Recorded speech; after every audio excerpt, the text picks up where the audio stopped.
ওই আওয়ামী লীগের কারা আছেন একটু হাত ওঠান তো দেখি। আরে 27 তারিখে তো শেখ হাসিনা বাংলাদেশে আসছে, তাকে তো বরণ করতে হবে। আপনাদের দেখিয়ে দিতে হবে যে একজন প্রধানমন্ত্রী পদত্যাগ করে বিদেশে যাওয়ার পরে আবার যখন বাংলার বাড়িতে ফিরে আসে তখন তাকে কিভাবে বরণ করা হয়। আপনাদের দেখিয়ে দিতে হবে যে আপনারা প্রধানমন্ত্রীকে কতটা ভালোবাসেন।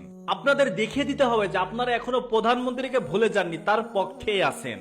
অনেক বড় সড়ে তাকে বরণ করার একটা অনুষ্ঠান করতে হবে, যেটা থেকে শুধু বাংলাদেশ না বহির্বিশ্ব সহ তাক লেগে যায় যে একজন প্রধানমন্ত্রীকে তার দেশের জনগণ কি পরিমাণে ভালোবাসা দিতে পারে। 27 তারিখে বাংলাদেশে আবার প্রধানমন্ত্রী আসবে, এটা শোনার পর অনেকের তো আবার জ্বালা পড়া শুরু হয়ে গেছে। আর জ্বালা পড়া শুরু হতে কোনো লাভ নাই রে ভাই, কারণ যা হওয়ার সেটা হয়েই গেছে।